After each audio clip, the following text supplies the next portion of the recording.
Hello and welcome आप सभी का बायो पॉइंट के आज इस क्लास में, जिसमें आज हम आप स्टार्ट कर रहे हैं डाइवर्सिटी इन लिविंग ऑर्गेनिज्म का चैप्टर। आज हम लोग बहुत ही इंपॉर्टेंट टॉपिक्स पे बात करेंगे। ये टॉपिक आपके क्लास 9th क्लास 11th को रिलेट करता है, जिसमें हम लोग ये जो डिफरेंट तरीके के लिविंग ऑर्गेनिज्म अर्थ सरफेस पे सरवाइव कर रहे हैं, variety of living organism earth surface पे सरवाइव कर रहे हैं, इनको कैसे क्लासिफाई किया गया।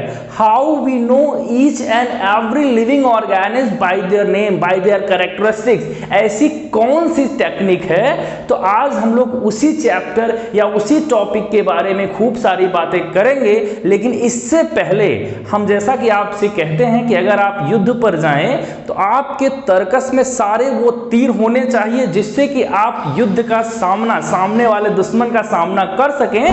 तो यहां पे हम आज उसी तर्कस के कुछ तीर की बात करेंगे, कुछ बेसिक नॉलेज की बात करेंगे, बेसिस ऑफ डाइवर्सिटी की बात करेंगे, जिसमें आप अच्छी तरीके से सीख पाएंगे कि आखिर ये जो डिफरेंट तरीके के variety of living organism here and there पूरे अर्थ प्लेनेट पे सरवाइव कर रहे हैं, उनको कैसे आप पहचाने, कैसे उनको आपने क्लासिफाई किया, कैसे आपने उनको एक ऑर्डर सीक्वेंस में बांटा और कैसे उनके द्वारा जो यूजेस आपको हैं उनसे हार्मफुल आपको इफेक्ट पहुंच रहे हैं, उन सब की जानकारी आपको कैसे मिली, किस टेक्निक से मिली, उसके बारे में हम लोग खूब ढेर सारी बातें आज से करने वाले हैं। Diversity in living word, diversity in living each and every word को हम लोग समझेंगे, क्योंकि ये क्लास आपका कॉन्सेप्चुअल है। कॉन्सेप्ट आपका बिल्डअप करेगा, चाहे आप क्लास 11th में हो, चाहे आप क्लास 9th में हो, चाहे आप नीट की तैयारी कर रहे हो। सबसे पहले आपको बेसिक आना चाहिए। तो उस बेसिक से हम स्टार्ट कर रहे हैं, जिससे सबको समझ में आए। Diversity in living organism, diversity का मतलब क्या होता है? The wide variety of something. It means कोई ऐसा सब्सटेंस, कोई ऐसा ऑर्गेनिज्म जिसकी बहुत सारी बहुतायत जो हो, जिसको हम लोग विविधता कहते हैं, डिफरेंट तरीके के हों और बहुत ज्यादा नंबर्स में हो, उस वर्ड को हम लोग कहते हैं डाइवर्सिटी। क्या है diversity? The wide variety of something and wide variety of something. तो यहां पे हम समथिंग की बात नहीं कर रहे हैं, यहां पे हम बात कर रहे हैं लिविंग ऑर्गेनिज्म की, जिसको हम लोग कहते हैं bio diversity. Diversity in living world, living world में ये जो डाइवर्सिटी है, क्या डाइवर्सिटी है? Wide variety of something, different तरीके के लिविंग ऑर्गेनिज्म की जो वाइड वैरायटी है उसको हम लोग कहते हैं बायोडाइवर्सिटी। दो वर्ड से मिलके बना है।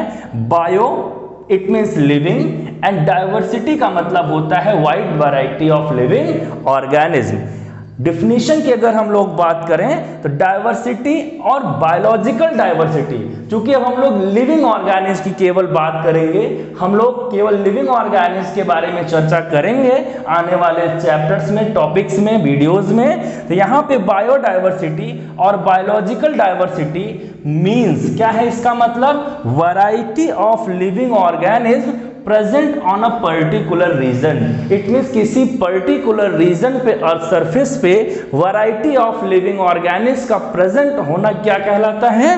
बायोडाइवर्सिटी कहलाता है। दूसरे शब्दों में इसको हम लोग बायोलॉजिकल डाइवर्सिटी कहते हैं। अब आइए हम लोग ये देखते हैं कि कितना ह्यूज ये प्लैनेट, जो आपका अर्थ प्लैनेट है, कितनी ह्यूज रिच बायोडाइवर्सिटी अपने पास रखता है। About 1.7 to 1.8 million kind of species present at day. It means अपने अर्थ सरफेस पे कितने काइंड्स के, याद रखिएगा टोटल नहीं है ये, कितने काइंड से, कितने तरीके के, तो 1.7 to 1.8 मिलियन तरीके के लिविंग ऑर्गेनिज्म अपने अर्थ पे प्रेजेंट हैं, अर्थ प्लेनेट पे प्रेजेंट हैं।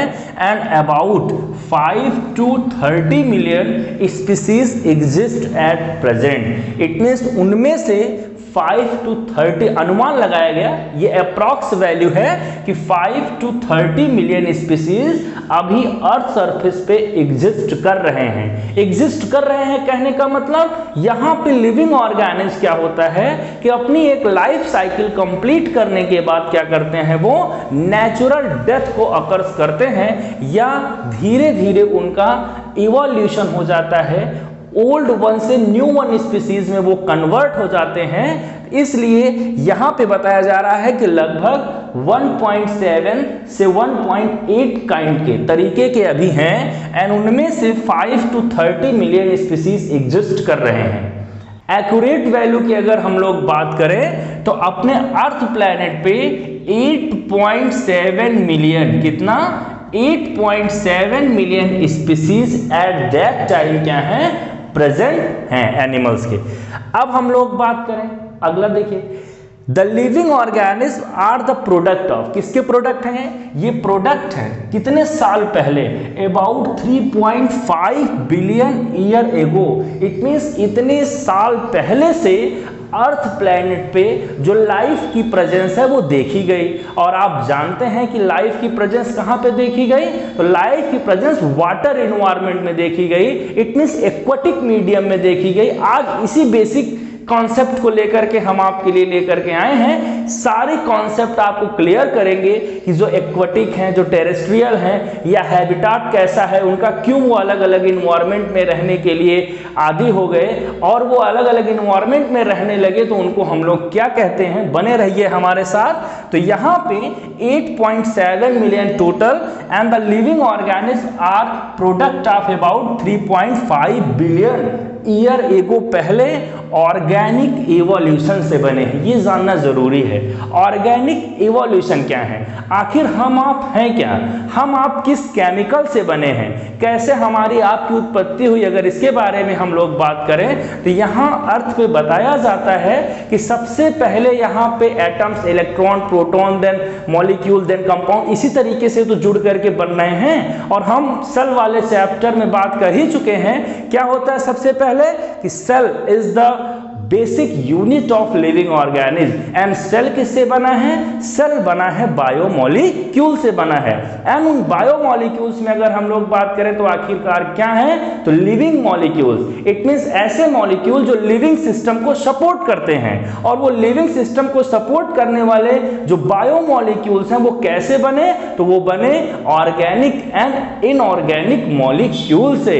ऑर्गेनिक एंड इनऑर्गेनिक मॉलिक्यूल्स में क्या हुआ, डे बाय डे जैसे अर्थ पे परिवर्तन होता गया, क्लाइमेट बढ़ा, टेम्परेचर बढ़ा, टेम्परेचर घटा, टेम्परेचर मीडियम, जो भी ये तरीके का जो कि आपका बिग बैंग थ्योरी एक्सप्लेन करता है, ओपेरॉन थ्योरी एक्सप्लेन करता है, वो बताते हैं कि ऑर्गेनिक इट मींस उन्हीं ऑर्गेनिक केमिकल्स में जैसे न्यूक्लिक एसिड हो गया, प्रोटीन्स हो गए, विटामिन्स हो गए, लिपिड्स हो गए, ये सब आरएनए हो गए, डीएनए हो गए, जो आप जानते हैं, उनमें क्या हो रहा है, धीरे धीरे परिवर्तन आ रहा है। एंड उन परिवर्तन से डिफरेंट तरीके के लिविंग ऑर्गेनिज्म अर्थ सरफेस पे इवॉल्व करते जा रहे हैं। वर्ड पे ध्यान दीजिए, इवॉल्व का मतलब उनका इवोल्यूशन होता जा रहा है, किससे, उन्हीं ऑर्गेनिक और इनऑर्गेनिक सब्सटेंसेस से।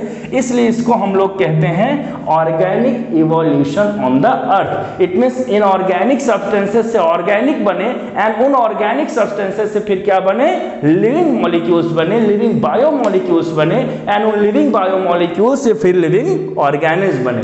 दो बातें और आपसे डिस्कस करना जरूरी है जो कि आपके नीट में बहुत पूछा जाता है। वर्ल्ड डाइवर्सिटी डे, तो 21 मई को इंटरनेशनल बायोडाइवर्सिटी डे, तो 22 में आप लिखेंगे, ये याद रखिएगा। ये आपके जनरल साइंस का भी क्वेश्चन है। तो हम लोग बात कर रहे हैं डाइवर्सिटी इन लिविंग ऑर्गेनिज्म की।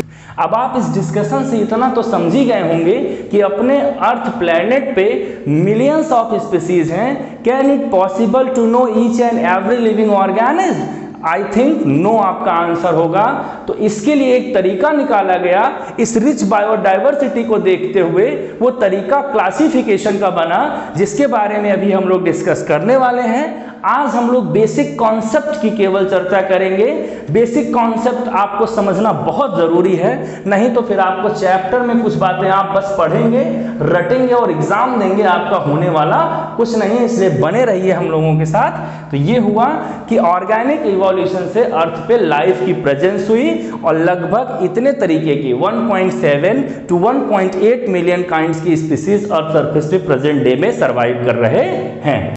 अब बात करते हैं basis of biodiversity. It means क्या बेसिस होता है किसी भी लिविंग ऑर्गेनिज्म को किसी ग्रुप में, किसी पर्टिकुलर कैटेगरी में कैटेगराइज करने का, उसको पर्टिकुलर ग्रुप में रखने का। तो यहां पे हम बेसिस ऑफ बायोडायवर्सिटी की अगर बात करें तो the basis of diversity is the adaptation. एक एक वर्ड को आप समझिए। इट मींस बेसिस किसी भी लिविंग ऑर्गेनिज्म में विविधता, डिफरेंट तरीके के होने का रीजन ये है is the adaptation. It means उनके द्वारा अपनाए गए, अपने डिफरेंट इन्वायरमेंट में रहने योग्य, अपने बॉडी के अंदर किए गए बदलाव, जिसको हम लोग कहते हैं एडॉप्टेशन। इवॉल्व, जो एडॉप्टेशन उन्होंने अपने अंदर इवॉल्व किया, बनाया बाय द ऑर्गेनिज्म, किसी भी ऑर्गेनिज्म के द्वारा, to survive in the diverse environment. अच्छा, ऐसा नहीं है कि पूरे अर्थ प्लेनेट पे एक ही तरीके का इन्वायरमेंट है, डिफरेंट इन्वायरमेंट है। तो डिफरेंट इन्वायरमेंट में अगर लिविंग ऑर्गेनिज्म को रखा जाएगा, जैसे आप ह्यूमन बींग्स की ही डिफरेंस रेसेस पूरे अर्थ सरफेस पे देख रहे हैं, पूरे वर्ल्ड में देख रहे हैं, उसी तरीके से यहाँ पे जो एडॉप्टेशन, इट मींस जो डिफरेंट तरीके के लिविंग ऑर्गेनिज्म हैं वो अपने को सरवाइव करने के नाते पर्टिकुलर अलग अलग तरीके के इन्वायरमेंट में उनको फेस, इन फेस आप उनको फेस, क्योंकि इन्वायरमेंट क्या देता है, चैलेंजेस देता है कि अगर आप हमारे रूल्स को फॉलो करेंगे तभी आप सरवाइव कर पाएंगे। जैसा कि डार्विन कहते हैं कि अगर आप रूल को फॉलो करेंगे, एग्जिस्टेंस याद रखिए, स्ट्रगल फॉर एग्जिस्टेंस, अगर आप उनके रूल्स को फॉलो करेंगे, 10th में भी आपने पढ़ा होगा, तभी वो सरवाइव करने देगा। तो face the environment, diverse environment in face of competition. क्या फेस करना, कंपटीशन फॉर लिमिटेड रिसोर्सेज। सबसे इंपॉर्टेंट है रिसोर्सेज। इट मींस सरवाइव करने के लिए किसी भी लिविंग ऑर्गेनिज्म को क्या चाहिए, रिसोर्स चाहिए, एनर्जी चाहिए, संसाधन चाहिए, उसको रहने के लिए घर चाहिए, उसको अच्छी हवा चाहिए। तो क्या करेगा वो, लिमिटेड है रिसोर्सेस, तो अपने इन्वायरमेंट में वो क्या करेगा, स्ट्रगल करेगा, कंपटीशन फेस करेगा और डिफरेंट तरीके के एडॉप्टिव फीचर्स अपने अंदर डेवलप करेगा। और जब डिफरेंट तरीके के एडॉप्टिव फीचर्स अपने अंदर डेवलप करेगा तो क्या होगा, अलग अलग तरीके के लिविंग ऑर्गेनिज्म बनेंगे और उनको अलग अलग कैटेगरी में रखना अत्यंत आवश्यक हो जाएगा। तो इस तरीके से बेसिस ऑफ बायोडायवर्सिटी क्या कहता है कि the basis of diversity is the adaptation evolve by the organism. किसी भी लिविंग ऑर्गेनिज्म के द्वारा इवॉल्व किया गया जो एडॉप्टेशन है इन डाइवर्स इन्वायरमेंट, अलग अलग तरीके के इन्वायरमेंट में, इन फेस ऑफ कंपटीशन। ये जो कंपटीशन का आप देखिए, क्लास में ही आप कंपटीशन करते हैं, एक दूसरे से बच्चे कंपीट करते हैं और आगे निकलने की कोशिश करते हैं। हालांकि पढ़ाई में आगे निकलने की कोशिश करिएगा, लड़-भिड़ के नहीं। Competition for a limited resources, सीमित संसाधनों में वो रहने का प्रयास करते हैं। अब उसको कैसे, क्या बेसिस है, कैसे उनको इन्वायरमेंट में चैलेंजेस फेस करने पड़ते हैं या किस तरीके वो एडॉप्टिव फीचर।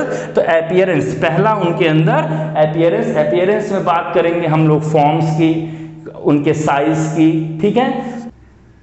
हैबिटेट, एक्वाटिक है, टेरेस्ट्रियल है, किस तरीके के इन्वायरमेंट में वो रह रहे हैं, उनके रहने के स्थान को हम लोग कहते हैं। हैबिट्स की बात करें, उनकी आदत क्या है, वो फ्री लिविंग है या फ्री फ्लोटिंग है, फ्री स्विमिंग है, नॉकटर्नल है, ड्यूरेनल है, ये सब टर्म आप सीखने वाले हैं हैबिट्स वाले टॉपिक में।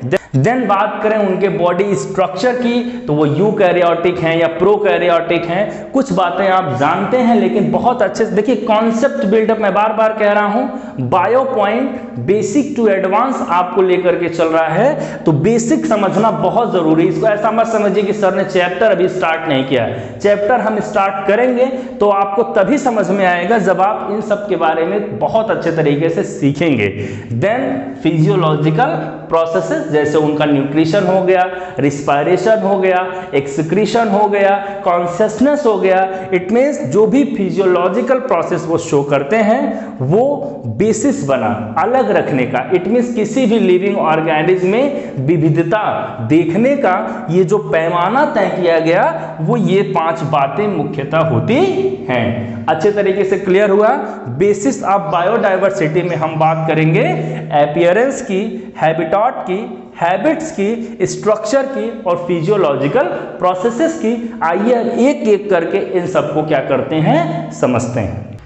अपीयरेंस की अगर हम लोग बात करें लिविंग ऑर्गेनिज्म के, तो वैरायटी इन द फॉर्म, किसमें, फॉर्म में, साइज में, कलर में अमेजिंग है, is surprising. It means different तरीके के फॉर्म्स हम लोग देखते हैं, साइज देखते हैं, डिफरेंट तरीके के कलर लिविंग ऑर्गेनिज्म के हम लोग देखते हैं। अगर हम लोग फॉर्म्स की बात करें तो फॉर्म्स में भी स्फेरिकल, आप जानते हैं, ओवल भी हो सकते हैं, डिफरेंट तरीके के स्फेरिकल। कुछ यहाँ पे हम आपको बता रहे हैं जिससे आपका कॉन्सेप्ट बिल्डअप हो। Spherical, cylindrical, vase like, leaf like, ribbon like, star like, spindle shape and disc like और इररेगुलर शेप में भी हो सकते हैं। इट मीन्स वेरियस फॉर्म में लिविंग ऑर्गेनिज्म को देखा जा रहा है। तो ये एक क्या है, विविधता है। देन एक बात और याद रखिएगा, मोस्टली जो एनिमल्स हैं वो सिमेट्री शो करते हैं। इट मीन्स जैसे अगर हम लोग एक बटरफ्लाई की बात करें तो उनको हम लोग इक्वल बॉडी पार्ट्स में क्या कर सकते हैं, डिवाइड कर सकते हैं। इस तरीके से वो सिमेट्री शो करते हैं।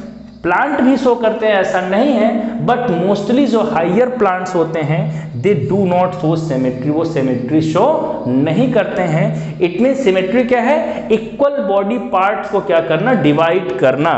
देन अगली टॉपिक की बात करें तो कलर की बात करें तो डाइवर्सिटी जो है, बायोडाइवर्सिटी जो है लिविंग ऑर्गेनिज्म की, exist all colours present in the living organism. It means जितने भी आप कलर जानते हैं सारे कलर्स लिविंग ऑर्गेनिज्म में क्या होते हैं, प्रेजेंट होते हैं। साइज की अगर हम लोग बात करें तो there are more diversity in size than form. It means जो फॉर्म आपने देखा cylindrical, oval, comma shape, ribbon shape, different तरीके के, उससे ज़्यादा डाइवर्सिटी साइज में देखने को मिलता है। और जो बहुत बड़े लिविंग ऑर्गेनिज्म हैं उनको हम लोग कहते हैं giants of the living world. And एक बात याद रखिएगा, आपके नीट में बहुत पूछा जाता है, the largest organism is cypress card. And इसको हम लोग क्या कहते हैं, साइप्रस को, इसको हम लोग कहते हैं बिग ट्री ऑफ ट्यूले। क्या कहते हैं, बिग ट्री ऑफ ट्यूले, जो कि कहाँ ग्रो करता है, मैक्सिको में ग्रो करता है। कहाँ ग्रो करता है, मैक्सिको में। अब देखिए साइज क्या है, वेरियस शेप एंड साइज, इतना बड़ा साइज इसका है। एंड आपको और एक अमेजिंग बात बताएं कि जो एक व्हेल का बच्चा होता है, व्हेल वैसे तो साइज 30 मीटर, एंड व्हेल का जो बच्चा होता है, it means new born baby, वो एक एलिफेंट के जैसा होता है। अब आप सोचिए कि साइज क्या है। एंड क्या होता है, वो लगभग 4.5 केजी, 450 केजी क्या करता है, मिल्क ईट करता है। अब आप सोचिए कि कितना ह्यूज साइज में वैरायटी रेंज कर रही है लिविंग ऑर्गेनिज्म की, डाइवर्सिटी रेंज कर रही है। और ये तो हो गए बड़े लिविंग ऑर्गेनिज्म। अब हम लोग बात करें माइकोप्लाज्मा वगैरह की, जो कि एक बैक्टीरिया है, तो क्या है वो, स्मॉलेस्ट है। इट मीन्स उनकी जो साइज है वो माइक्रोन, म्यूएम, मिली माइक्रोन, इन सब तक क्या हो जाती है, देखी जाती है। आप जानते हैं स्मॉलेस्ट लिविंग ऑर्गेनिज्म जो अर्थ पे है वो क्या है, माइकोप्लाज्मा प्लाज्मा है एंड लार्जेस्ट आपको हमने बता दिया साइप्रस है। अब देखिए क्या है, साइज हो गया, कलर हो गया, फॉर्म्स हो गए, ये बात हो गई किसकी, अपीयरेंस की। अब ऐसे ही अब आप सोचिए साइंटिस्टों ने कैसे सोचा होगा कि किसी भी लिविंग ऑर्गेनिज्म को कैसे कैटेगराइज किया जाए, तो उन्होंने ये सब बातें ऑब्जर्व की होंगी ना। ऑब्जर्व करने के बाद उन्होंने एक निष्कर्ष निकाला कि ये तरीके के फॉर्म्स देखे जा रहे हैं, तो उनके बेसिस पे क्या किया गया, डाइवर्सिटी की गई। अब हम लोग बात करते हैं, क्लासिफिकेशन किया गया। अब हम लोग उसके बेसिस पे क्या किया गया, लिविंग ऑर्गेनिज्म को डिफरेंट ग्रुप्स में क्या किया गया, कैटेगराइज किया गया, रखा गया। अब हम लोग बात करते हैं हैबिटेट की। अब बात करें हैबिटेट की, तो life exist in almost every environment. It means सभी तरीके के इन्वायरमेंट में लाइफ एग्जिस्ट कर सकता है। जैसे आप छोटी क्लासेस में पढ़े भी होंगे बैक्टीरिया वगैरह के बारे में, वो किसी भी इन्वायरमेंट में, कैसा भी इन्वायरमेंट हो, वो सरवाइव कर सकते हैं। इट मींस जहां तक लाइफ की पॉसिबिलिटी है, जो बायोम है अपना, उसमें कहीं भी लिविंग ऑर्गेनिज्म एग्जिस्ट कर सकते हैं, बट उनमें क्या होगा, वेरिएशन होगा। एंड इन वेरिएशन को देखते हुए मोस्टली लिविंग ऑर्गेनिज्म को दो कैटेगरीज में बांटा गया या हैबिटेट के बेसिस पे। वो कौन कौन से हैं हैबिटेट के बेसिस? पहला है aquatic environment. It means aquatic organism, ऐसे लिविंग ऑर्गेनिज्म जो इनहैबिट, जो कहाँ रहते हैं, वाटर में रहते हैं, उनको हम लोग एक्वेटिक कहते हैं। दूसरी कैटेगरी अभी हम लोग बात करेंगे terrestrial, in land. It means ऐसे लिविंग ऑर्गेनिज्म जो लैंड पे सरवाइव करते हैं, उनको हम लोग कहते हैं टेरेस्ट्रियल। कंफ्यूज मत होइएगा, यहां से आपका टर्म बहुत इंपॉर्टेंट सब चल रहा है, एक्वेटिक, टेरेस्ट्रियल एंड देन हम लोग बात करें तो एक्वेटिक को दो कैटेगरी में बांटा गया। पहला है फ्रेश वाटर ऑर्गेनिज्म। ऐसे लिविंग ऑर्गेनिज्म, बहुत कंफ्यूजन होता है बच्चों को, ऐसे लिविंग ऑर्गेनिज्म जो फ्रेश वाटर में रहते हैं। अब फ्रेश वाटर किसको हम लोग कहेंगे? इट मींस जिसमें इम्प्योरिटी कम हो। अब इम्प्योरिटी क्या है? इम्प्योरिटी का मतलब साल्टी नेचर जिसका कम हो। अब आप आसानी से समझ सकते हैं कि फ्रेश वाटर में क्या आएंगे, जैसे पॉन्ड आ जाएगा, लेक आ जाएगा, रिवर्स आ जाएंगी, क्योंकि उनमें साल्ट क्या होता है, कम होता है। एंड दूसरी कैटेगरी जो है एक्वेटिक ऑर्गेनिज्म, जो है मैराइन वाटर। इट मींस ऐसे लिविंग ऑर्गेनिज्म जो कहाँ रहते हैं, सी में रहते हैं। Those living organism live in sea, समुद्र में, ओशियन में रहते हैं, उनको हम लोग कहते हैं मैराइन हैबिटेट। दो तरीके का हो गया। अब हम लोग बात करें, देखिए बहुत इंपॉर्टेंट आ रहा है कि ये जो एक्वेटिक ऑर्गेनिज्म हैं, इनके बेसिस पे लिविंग ऑर्गेनिज्म की तीन कैटेगरी बनाई गई, या उनको थ्री कैटेगरीज में डिवाइड किया गया। पहला है प्लैंकटन, दूसरा है नेक्टॉन एंड तीसरा है बेंथोस। प्लैंकटॉन्स की अगर हम लोग बात करें कि प्लैंकटॉन्स आखिर क्या है, तो दे आर फ्लोटिंग ऑर्गेनिज्म। याद रखिए, बहुत अच्छे समझिएगा, floating organism with water current. It means ऐसे लिविंग ऑर्गेनिज्म जो वाटर करंट के साथ, पानी की वेव्स के साथ क्या करती हैं, तैर जाती हैं। अपना एक जो पकड़ है, इट मींस अपने को अस्थाई नहीं रख पाते हैं, तैरने लगते हैं, उनको हम लोग प्लैंकटॉन्स कहते हैं। आप ये भी कह सकते हैं कि क्या ये टू स्मॉल है, तो यस, ये बहुत ही स्मॉलर होते हैं, हल्के होते हैं, वेट इनका बहुत ज़्यादा नहीं होता है। फॉर एग्जाम्पल, अच्छा वेट की क्या बात करें, they are microscopic. It means naked eye से इनको हम लोग क्या करते हैं, देखते हैं। फॉर एग्जाम्पल में देखिए बैक्टीरिया है, प्रोटिस्ट है, ये सब अमीबा, यूग्लिना, पैरामीशियम, ये सब इस कैटेगरी में आते हैं जो प्लैंकटॉन्स कहे जाते हैं। और जो प्लैंकटॉन्स हैं, आपने सुना होगा जू प्लैंकटॉन्स एंड फाइटोप्लैंकटॉन्स, दो कैटेगरी याद रखिए। यहां पे आपको बता दें, जू प्लैंकटॉन्स जो एनिमल्स की कैटेगरी है और वो फ्री फ्लोटिंग है, उनको हम लोग जू प्लैंकटॉन्स कहते हैं। और जो प्लांट्स की कैटेगरी में आ जाते हैं और फ्री फ्लोटिंग है, उनको हम लोग फाइटोप्लैंक्टॉन्स कहते हैं। ये दो वर्ड और आता है, जू प्लैंक्टॉन्स एंड फाइटोप्लैंक्टॉन्स। अब हम लोग बात करें नेक्टॉन्स के, तो एक्टिवली स्विमिंग। इट मींस ये जो लिविंग ऑर्गेनिज्म वाटर में कहाँ रह रहे हैं, एक्वाटिक इन्वायरमेंट में ही रह रहे हैं लेकिन एक्टिवली स्विमिंग करते हैं, एक्टिव स्विमिंग करते हैं। ऐसे एनिमल्स की कैटेगरी में आपने सुना होगा जेली फिश आते हैं, शार्क आते हैं, बोनी फिशेज आते हैं। ये सब एक्टिवली स्विम करते हैं जहां चाहते हैं, इनको वाटर करंट की जरूरत नहीं है। इट मीन समुद्र की वेव इधर से बह रही है, वो उल्टा करंट में भी क्या कर सकते हैं, बह सकते हैं, तैर सकते हैं। तीसरी कैटेगरी आती है बेंथोस की, ये लास्ट है, बॉटम ड्वेलिंग। इट मीन्स ऐसे लिविंग ऑर्गेनिज्म जो बॉटम ड्वेलिंग है, कहां पे रहते हैं, बॉटम पे रहते हैं, ओशियन के, फ्रेश वाटर के। इट मीन्स इनको फ्री फ्लो एक्टिव स्विमिंग भी नहीं करते हैं, चाहे तो करें, लेकिन वो क्या करते हैं, अपने को एक जगह पे फिक्स करके रखते हैं, पकड़ बना करके रखते हैं, बॉटम ड्वेलिंग होते हैं, सरफेस पे चलते हैं, उनको हम लोग कहते हैं बेंथोस। इस कैटेगरी में क्रैब्स आते हैं और स्टारफिश वाली कैटेगरी आती है। एक बार फिर से क्विक देख लेते हैं हैबिटेट की दो कैटेगरी, एक्वाटिक, अभी टेरेस्ट्रियल की हम लोग बात कर रहे हैं। एक्वाटिक को हम लोग समझ रहे थे, एक्वाटिक में दो, fresh water, marine water. Fresh water जो हमने बताया आपको पहचानने का तरीका, जो वाटर साल्टी ना हो वो फ्रेश वाटर कहा जाता है, जैसे pond, lake, river. And marine water की बात करें तो ऐसे लिविंग ऑर्गेनिज्म जो ओशियन में रहते हैं। इसके बेसिस पे ये लिविंग ऑर्गेनिज्म की कैटेगरी है प्लैंक्टॉन्स, नेक्टॉन्स एंड बेंथोस। ये तीन कैटेगरी है। प्लैंक्टॉन्स में हमने आपको फाइटोप्लैंक्टॉन्स की भी बात की एंड जूप्लैंक्टॉन्स की भी बात की, तो ये आप याद रखिएगा। ये दो कैटेगरी और है, तो फाइटो का मतलब प्लांट हो जाता है एंड जूप्लैंक्टॉन्स का मतलब एनिमल्स हो जाते हैं, नेक्टॉन्स एंड बेंथोस।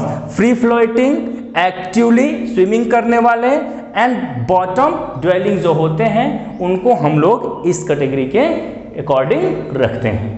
अब हम लोग टेरेस्ट्रियल ऑर्गेनिज्म की अगर बात करें तो those organism leave on land, जो कहाँ पे रहते हैं, लैंड पे रहते हैं, ग्राउंड पे रहते हैं, उनको हम लोग टेरेस्ट्रियल ऑर्गेनिज्म कहते हैं। और इस कैटेगरी में ढेर सारे इंपॉर्टेंट टर्म्स आपके आते हैं जो आपको कंफ्यूज करते हैं। पहला है फोसोरियल क्रिएचर्स, ऐसे क्रिएचर्स जो कहाँ पे रहते हैं, एनिमल हुज लिव्स अंडरग्राउंड, उनको हम लोग क्या कहते हैं, फोसोरियल क्रिएचर्स कहते हैं। जो एनिमल्स कहाँ रहते हैं, अंडरग्राउंड रहते हैं, जैसे आंट, रैट्स, ये सब कहाँ रहते हैं, अंडरग्राउंड रहते हैं, तो उनको हम लोग फोसोरियल क्रिएचर कहते हैं। अगर हम लोग दूसरी कैटेगरी बात करें, इस कैटेगरी में आते हैं तो उनका आता है स्कैंसरोरियल। क्या आते हैं, स्कैंसरोरियल्स आते हैं फॉर्म्स जो कहाँ पे रहते हैं, ऐसे एनिमल्स जो क्लाइंब करते हैं, क्या करते हैं, क्लाइंबिंग करते हैं रॉक्स वगैरह पे, जैसे आप वॉल वगैरह पे भी क्लाइंब करते हैं, लिजार्ड वगैरह को आप देखते हैं। ऐसे ऑर्गेनिज्म को हम लोग स्कैंसरोरियल फॉर्म्स ऑफ लिविंग ऑर्गेनिज्म कहते हैं।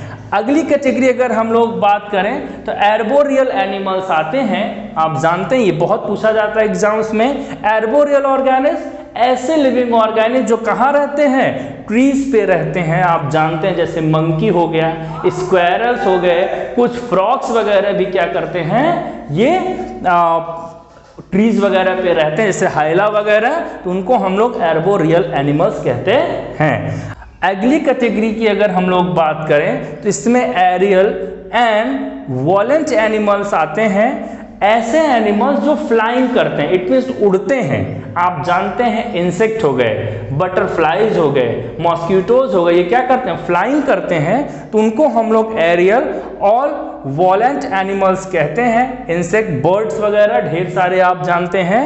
अगला हो गया कर्सोरियल एनिमल्स, जो आपकी कैटेगरी है, जो टेरेस्ट्रियल एनिमल्स हैं, जैसे हॉर्स, डियर, लायन, ये सब इस कैटेगरी में आते हैं। ये हुआ कौन सी कैटेगरी, टेरेस्ट्रियल ऑर्गेनिज्म की कैटेगरी, जो कहाँ पे रहते हैं, लीव्स ऑन ग्राउंड। अब इसमें एक बार फिर से रिवाइज कर लेते हैं। तो पहला हो गया फोसोरियल क्रिएचर्स, कहाँ पे, अंडरग्राउंड, एंड स्कैंसरोरियल फॉर्म्स जो कहाँ पे रहते हैं, क्लाइंबिंग करते हैं वॉल्स पे, रॉक्स पे, लिजार्ड वगैरह इस कैटेगरी में। अगला हो गया arboreal lives on tree, monkeys, squirrels. Aerial की बात करें, वॉलेंट एनिमल्स की बात करें तो जो क्या करते हैं, फ्लाइंग करते हैं, जैसे इंसेक्ट वगैरह हो गए। कर्सोरियल एनिमल्स क्या होते हैं, टेरेस्ट्रियल एनिमल, जैसे हॉर्स हो गया और डियर हो गए, लॉयंस हो गए, ये सब इस कैटेगरीज में आते हैं। तो these are the terrestrial organism, ये सब सारी कैटेगरीज। अब आप देखिए कितना ह्यूज ये टॉपिक है। इट मीन्स आपको अगर बेसिक की जानकारी नहीं होगी तो हम लोग टॉपिक को अच्छे से नहीं समझ पाएंगे। तो आपको हैबिटेट समझ में आ गया। अब हम लोग बात करते हैं हैबिट्स की। अब हम लोग बात करते हैं हैबिट्स की। हैबिट्स क्या होते हैं, अ settled tendency of usual manner of behaviour. It means किसी भी लिविंग ऑर्गेनिज्म की एक ऐसी टेंडेंसी जिसमें वो हैबिचुअल हो, उसकी जो आदत हो। जैसे कुछ की आदत होती है वो रात्रिचर होते हैं, नॉक्टर्नल, कुछ ड्यूरेनल, अपनी फीडिंग हैबिट लेते हैं। इट मीन्स जो उनकी आदत हो, अ सेटल्ड टेंडेंसी और यूजुअल मैनर और behaviour of any living organism term as habits, उसकी आदत। अब हम लोग बात करें आदत के बेसिस पे या हैबिट्स के बेसिस पे कैसे, कितने तरीके से लिविंग ऑर्गेनिज्म को कैटेगराइज किया जा सकता है, या क्या क्या तो उसमें टर्म्स आते हैं। तो पहला टर्म्स आता है free living. It means those living organism which leads a independent life. It means वो जो किसी पे क्या हो, निर्भर ना हो, अपना इंडिपेंडेंटली सर्वाइव करें अर्थ सरफेस पे, उनको हम लोग कहते हैं फ्री लिविंग। बहुत सारे ऐसे एक्वाटिक भी होते हैं, टेरेस्ट्रियल भी एनिमल्स होते हैं जो कि फ्री लिविंग होते हैं, फ्री फ्लोटिंग होते हैं। जैसे कि अभी आपने देखा बैक्टीरिया वगैरह, तो इसमें आते हैं बैक्टीरिया, फंगस इस कैटेगरी में आते हैं। अगर हम लोग दूसरी कैटेगरी बात करें तो आती है पैरासाइट्स। टर्म बहुत छोटे हैं लेकिन एग्जाम्स के पॉइंट ऑफ व्यू से आपके कॉन्सेप्ट के लिए बहुत important. Parasite organism leave on other organism. जैसे प्लांट्स की बात करें तो आप मैंगो के ट्री पे अमर बेल वगैरह का पौधा कभी देखते हैं, एक अलग टाइप का पौधा निकल आता है। These are the example of parasites plant में भी। और एनिमल्स की बात करें तो उसमें जैसे आप ह्यूमन बींग्स के इंटेस्टाइन वगैरह में देखते हैं बहुत सारे ऐसे माइक्रो ऑर्गेनिज्म होते हैं जो डिजीज काज करते हैं, उनको हम लोग कहते हैं जैसे malaria, malarial parasite. Plasmodium vivax हमारे बॉडी के ऊपर क्या करता है, हमारे ब्लड के अंदर, लिवर सेल के अंदर अपने रिप्रोडक्टिव पर्पस को सॉल्व करने के लिए, अपनी जनरेशन को आगे बढ़ाने के लिए वो सरवाइव करता है। इस तरीके के टर्म को हम लोग पैरासाइट कहते हैं। इसमें tape worm, hook warm, round worm, malarial parasite, plasmodium, ये सब भी एग्जांपल्स आप ले सकते हैं। कॉमन सेल्स और सिम्बायोट्स की अगर हम लोग बात करें, जिसको कि आप सिम्बायोटिक एसोसिएशन कहते हैं, तो those living organism which leave with mutual cooperation. It means ऐसे लिविंग ऑर्गेनिज्म जो म्यूचुअल कोऑपरेशन के साथ, इट मींस दो लिविंग ऑर्गेनिज्म या दो से अधिक लिविंग ऑर्गेनिज्म आपस में साथ साथ रहें और एक दूसरे को लाइफ को सरवाइव करने में, उनकी जो लाइफ साइकिल है, इट मींस बर्थ से लेकर के नेचुरल डेथ तक की लाइफ साइकिल के लिए वो क्या करें, हेल्प करें। किसी भी मैनर में फीडिंग में हेल्प कर सकते हैं, रिप्रोडक्टिव पर्पस में हेल्प कर सकते हैं। तो ऐसे म्यूचुअल अंडरस्टैंडिंग को हम लोग कहते हैं कॉमन सेल्स और सिम्बायोट्स नाम से या सिम्बायोसिस टर्म्स इसको डिनोट करते हैं। इसमें लाइकेन का एग्जाम्पल आप जानते हैं। वैसे माइकोरेजा भी होता है, फंगल एसोसिएशन विथ रूट, जो क्या करता है, रूट में वाटर को एंट्री कराने के लिए भी रिस्पॉन्सिबल होता है। अगली बात करें जो टर्म है तो वो है सॉलिटरी। इट मींस ऐसे लिविंग ऑर्गेनिज्म जो एलोन रहते हैं, अकेले रहते हैं, वो किसी के साथ ग्रुप्स में नहीं रहते हैं, उनको हम लोग कहते हैं सॉलिटरी। जैसे टाइगर, पोलर बियर वगैरह क्या करते हैं, वो अकेले सरवाइव करते हैं, उनको किसी के साथ या ग्रुप्स की जरूरत नहीं है। और अगला टर्म आ जाता है colonies. It means some living organism which lives in colony. ये सब टर्म आप जब चैप्टर पढ़ेंगे तो उसमें आएगा, तो आपको अभी से ये सब कॉन्सेप्ट में आना चाहिए। कॉलोनीज लिव्स इन कॉलोनी, ऐसे लिविंग ऑर्गेनिज्म जो ग्रुप्स में रहते हैं, अपनी एक कॉलोनी बना के रहते हैं। जैसे बीहाइव में हनी भी रहता है, टर्माइट्स होगा, ये सब क्या रहते हैं, ग्रुप्स में एक जगह ढेर सारे इकट्ठा होकर के रहते हैं। अब बात करते हैं आगे कुछ टर्म्स की। हैबिट्स में कुछ और टर्म्स की अगर हम लोग बात करें तो आता है diurnal. It means those living organism which are active during day. It means वो डे में एक्टिव रहते हैं, अपनी लाइफ या अपनी फीडिंग हैबिट को क्या करते हैं, कंप्लीट करते हैं, या किसी भी पर्पस, ऐसा नहीं फीडिंग हैबिट ही, रिप्रोडक्टिव पर्पस, कोई भी पर्पस हो उसको वो कंप्लीट करने के बाद क्या करते हैं, फिर अपने नेटिव प्लेस पे आ जाते हैं। इट मीन्स फिर वो नाइट में एक्टिव नहीं रहेंगे। ऐसे लिविंग ऑर्गेनिज्म को हम लोग कहते हैं ड्यूरेनल। याद रखिएगा, those animals which are active during day. ऐसे लिविंग ऑर्गेनिज्म जो डे टाइम में एक्टिव रहते हैं, जैसे house fly, pigeon and squirrels. Nocturnal animals, those animals which are active at night. It means ऐसे लिविंग ऑर्गेनिज्म जो नाइट में active रहते हैं, वो अपनी फीडिंग हैबिट, रिप्रोडक्टिव हैबिट या अदर किसी पर्पज को सॉल्व करने के लिए रात में एक्टिव रहते हैं। मोस्टली हैबिटेट, इट मीन्स रहने और खाने की व्यवस्था के लिए वो निकलते हैं बाहर। ऐसे लिविंग ऑर्गेनिज्म को हम लोग नॉकटर्नल कहते हैं। For example owl, bats and moths वगैरह आते हैं, कीड़े मकोड़े आपको रात में दिखते हैं क्योंकि वो अपने फूड के खोज में आते हैं, एनिमी से बच सकते हैं ऐसे समय में, तो ऐसे को हम लोग कहते हैं नॉकटर्नल।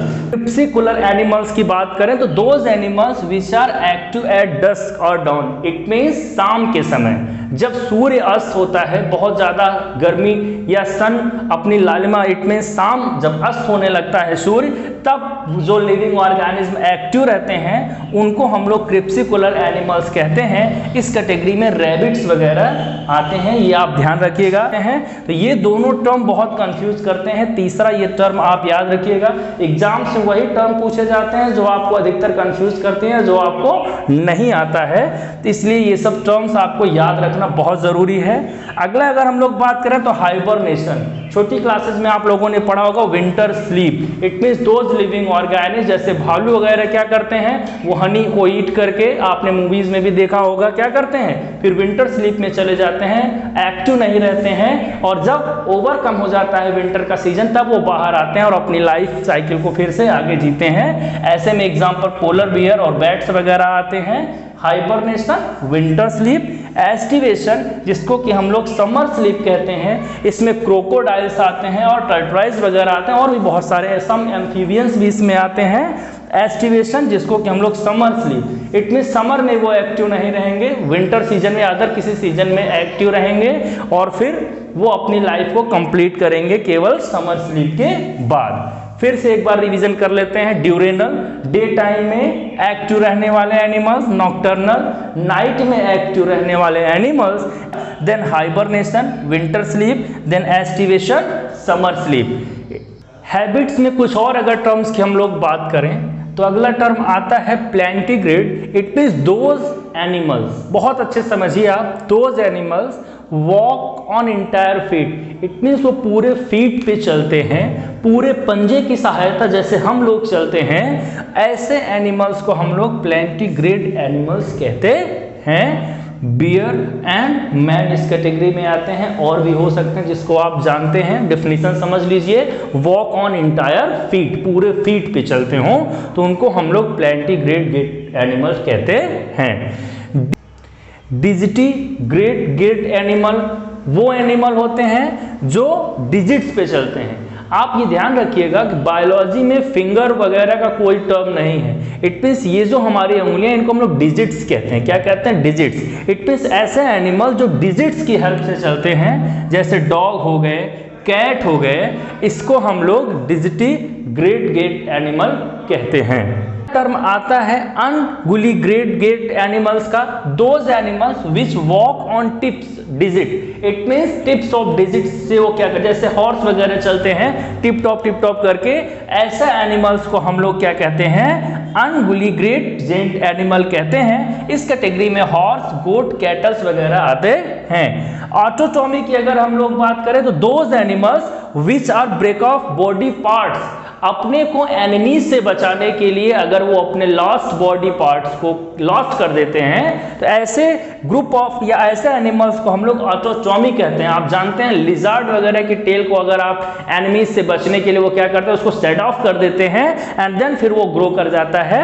तो ऐसे टर्म को हम लोग ऑटोटॉमी कहते हैं। Regeneration, it means capacity of living organism to grow is lost part. It means ऐसे लिविंग ऑर्गेनिज्म जो अपने लॉस्ट पार्ट को क्या कर सकते हैं, ग्रो कर सकते हैं। ऐसे में प्लेनेरिया एग्जांपल आता है, हाइड्रा एग्जांपल है उसके। एक बार फिर से इन टर्म को हम लोग देख लें। Plantigrade animal, grade animal, those animal walk on entire feet, ऐसे एनिमल्स जो इंटायर फीट पे चलते हैं, जिसमें बियर, मैन वगैरह आते हैं। डिजिटी ग्रेट एनिमल, ऐसे एनिमल विच वॉक और रन ऑन डिजिट्स, डिजिट्स वगैरह पे क्या करते हैं, वो रन करते हैं। डॉग एंड कैट्स इस कैटेगरी में आते हैं।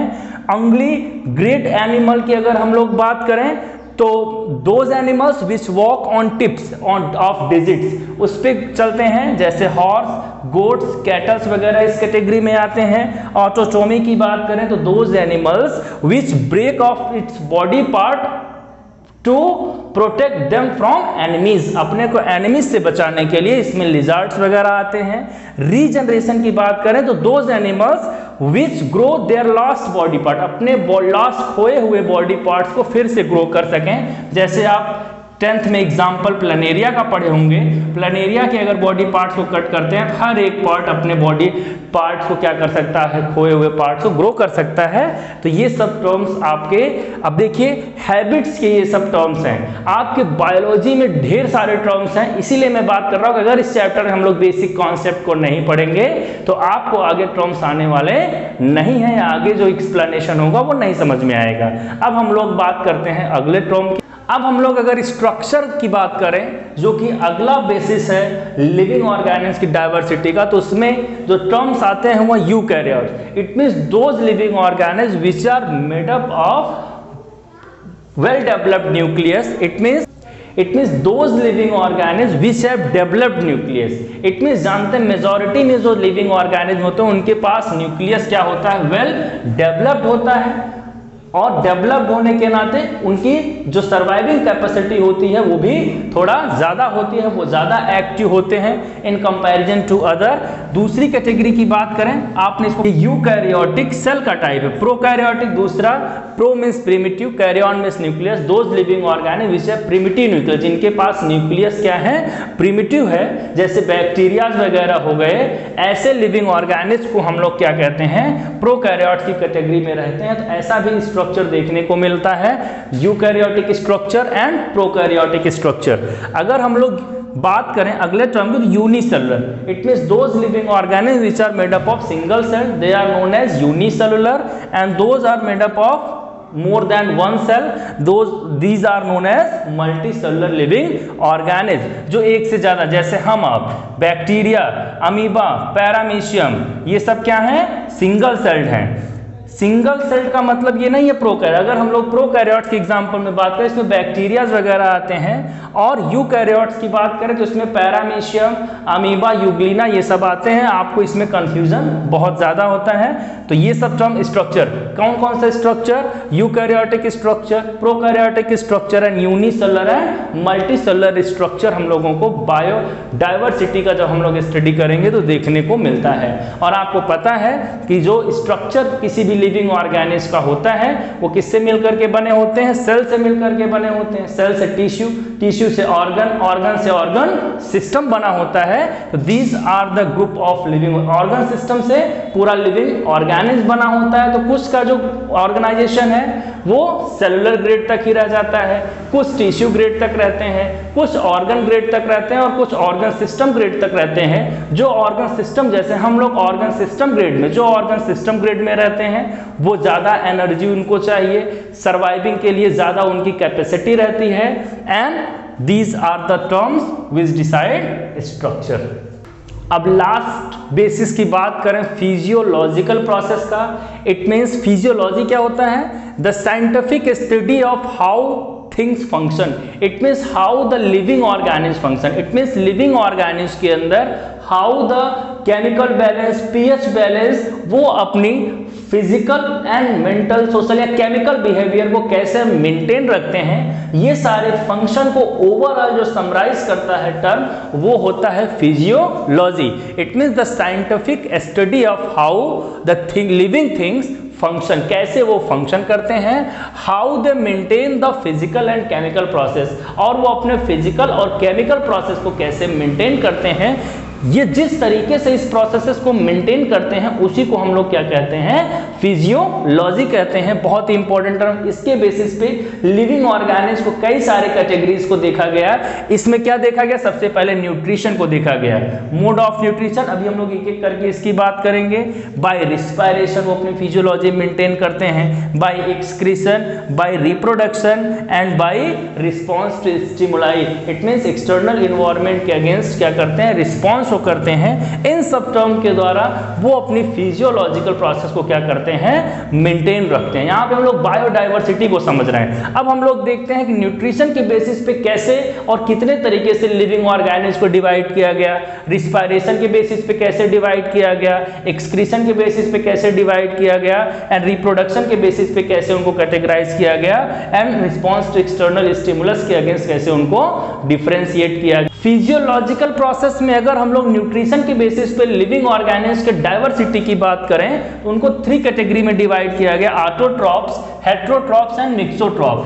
अब इनकी डिफिनीशन की बात करें, कैसे डिवीजन हुआ, ऑटोट्रॉप दोज लिविंग ऑर्गेनिज्म जो अपना सेल्फ भोजन बनाते हैं, ऑटो मींस सेल्फ, ट्रॉप्स में न्यूट्रिएंट्स, ऐसे लिविंग ऑर्गेनिज्म जो सेल्फ न्यूट्रिएंट्स लेते हैं उनको ऑटोट्रॉप्स कहते हैं. Heterotrophs, hetero means dependent, those living organism which are dependent on other, जो दूसरे पे डिपेंड होते हैं उनको हम लोग हेटेरोट्रॉप्स की कैटेगरी में रखते हैं. एंड मिक्सोट्रॉप ऐसे लिविंग ऑर्गेनिज्म जो ऑटोट्रॉप के जैसा भी बिहेव करें और हेटेरोट्रॉप्स के जैसा भी बिहेव करें उनको हम लोग मिक्सोट्रॉप्स की कैटेगरी में रखते हैं. आपको ये टर्म कंफ्यूज कर रहा होगा कि मिक्सोट्रॉप्स क्या है. इसमें यूग्लिना वगैरह आते हैं. यूग्लिना फोटोसिंथेसिस भी करता है एंड जब प्लांट के जैसा बिहेव करेगा जब उसको सन की लाइट मिलेगी, और सन की लाइट न रहने पे वो डेड एंड डिकेइंग मैटर्स पे डिपेंड हो जाता है. इट मींस हेटेरोट्रॉप्स हो जाता है, तो डुअल नेचर शो करता है, इसलिए उसको मिक्सोट्रॉप कहते हैं. ऑटोट्रॉप और हेटेरोट्रॉप्स का वो क्या है, मिक्स वर्जन है. ऑटोट्रॉप में अगर हम लोग बात करें तो ढेर सारी कैटेगरी है. इसमें ग्रीन प्लांट्स आते हैं जो सेल्फ अपना फूड बनाते हैं, वो सारे लिविंग ऑर्गेनिज्म आते हैं. फोटोसिंथेटिक बैक्टीरिया आते हैं, कीमोसिंथेटिक बैक्टीरिया आते हैं. उसके बेसिस पे 2 कैटेगरी बनाई गई, photo, autotrophs. It means those living organism जो लाइट के प्रेजेंस में अपना फूड बनाते हैं उनको हम लोग फोटोट्रॉप्स कहते हैं. दोज केमिकल के प्रेजेंस, जैसे सल्फर बैक्टीरिया, फास्फोरस बैक्टीरिया, तो ऐसे लिविंग ऑर्गेनिज्म को हम लोग कीमो ऑटोट्रॉप्स, इसमें केमिकल से सेल्फ अपना फूड जो बनाते हैं उनको कीमो ऑटोट्रॉप्स कहते हैं. हेटेरोट्रॉप्स में अगर हम लोग बात करें तो यहाँ पे 3 कैटेगरी है. पहली है सैप्रोफिटिक की. आप एक टर्म याद रखिएगा, जब फिटिक वर्ड आता है तो प्लांट्स, एंड जोइक वर्ड्स आता है तो एनिमल को रिप्रेजेंट करता है. तो यहाँ पे आप सैप्रोट्रॉप्स भी लिख सकते हैं, होलोट्रॉप्स भी लिख सकते हैं, पैराट्रॉप्स भी लिख सकते हैं, या पैरासिटिक भी लिख दिए तो कोई कंफ्यूजन नहीं रखिएगा. सैप्रोफिटिक का मतलब क्या होता है, ऐसे लिविंग ऑर्गेनिज्म जो डेड एंड डिकेइंग मैटर से अपना फूड बनाते हैं उनको हम लोग सैप्रोफिटिक कहते हैं.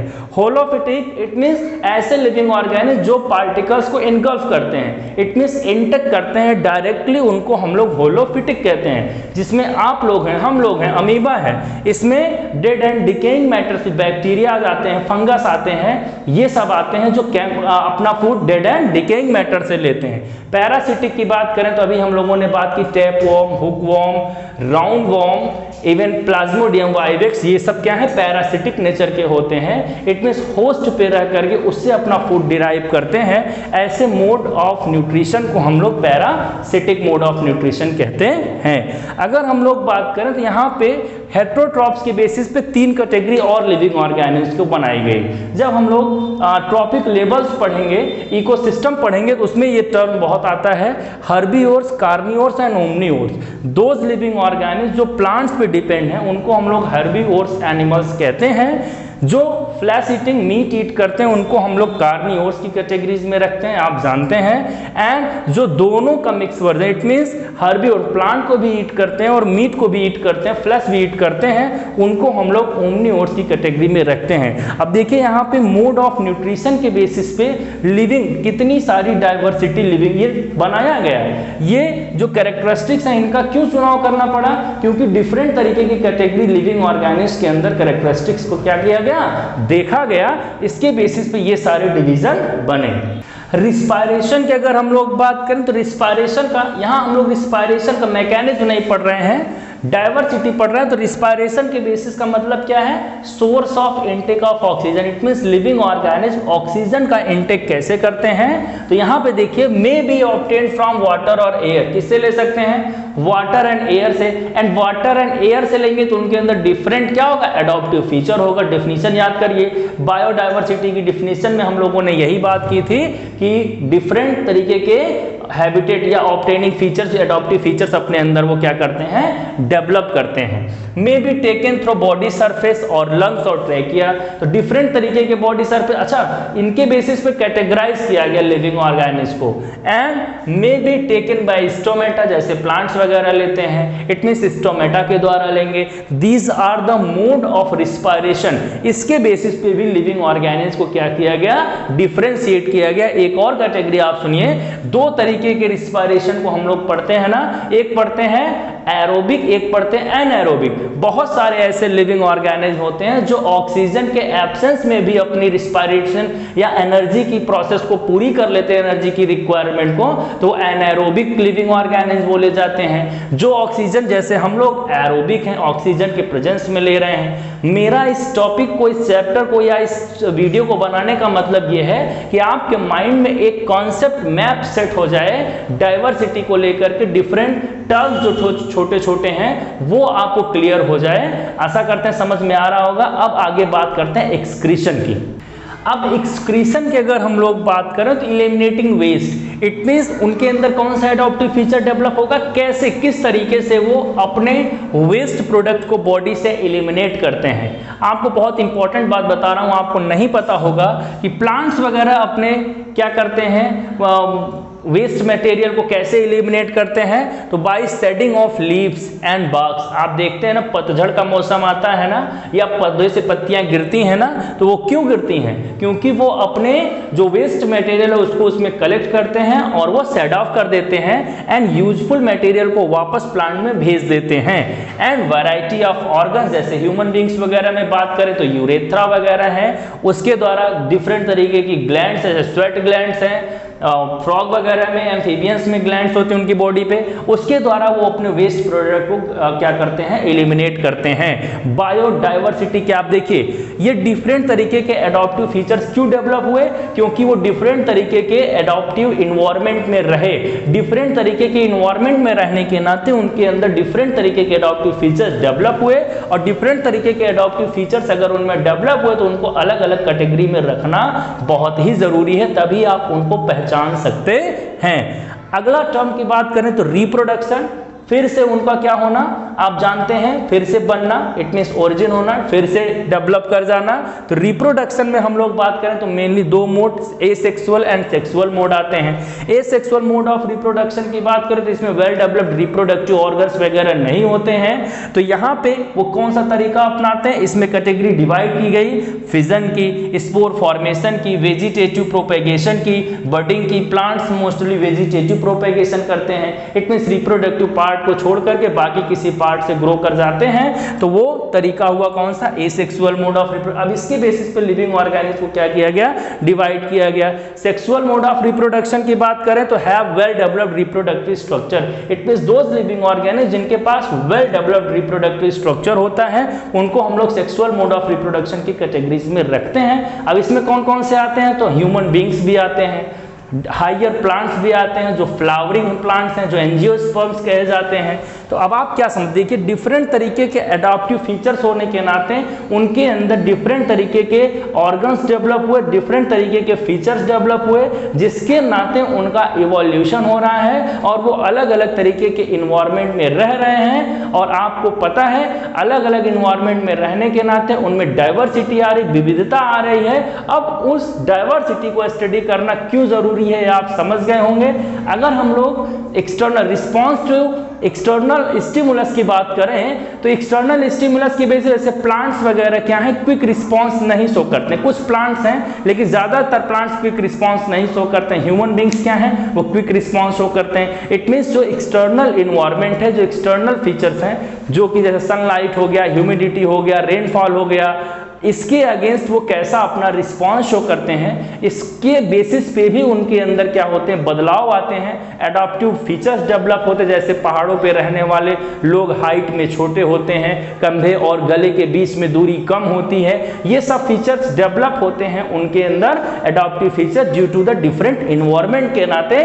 ये सब टर्म से आप क्या समझ पाए, इस सब टर्म से कि बायोडाइवर्सिटी क्या है, बायोडाइवर्सिटी क्या है, डाइवर्सिटी में डिफरेंट तरीके के विभिन्नताएं क्या हैं, डिफरेंट तरीके के बेसिस क्या हैं, जिसके नाते और ढेर सारे टर्म, ये सब टर्म आप आगे अगर याद रखेंगे तभी आपको आगे चैप्टर को समझने में आसानी होगी। आशा करते हैं आपको टॉपिक बहुत अच्छे तरीके से समझ में आ गया होगा। मिलते हैं नेक्स्ट पार्ट में और चैप्टर को स्टार्ट करेंगे। हम लोग स्टार्टिंग से पढ़ेंगे एक एक पार्ट, वो पार्ट, हालांकि ये पार्ट थोड़ा बड़ा है लेकिन आपको अच्छा सीखने के लिए थोड़ा ज्यादा देखना पड़ेगा। कोशिश करिए और अच्छे से देखिए और नेक्स्ट पार्ट में हम लोग छोटे छोटे पार्ट्स में करके चैप्टर को स्टार्ट करेंगे और बहुत अच्छे तरीके से समझेंगे द लिविंग वर्ल्ड को या कैसे क्लासिफाई किया गया लिविंग ऑर्गेनिज्म को। Thank you.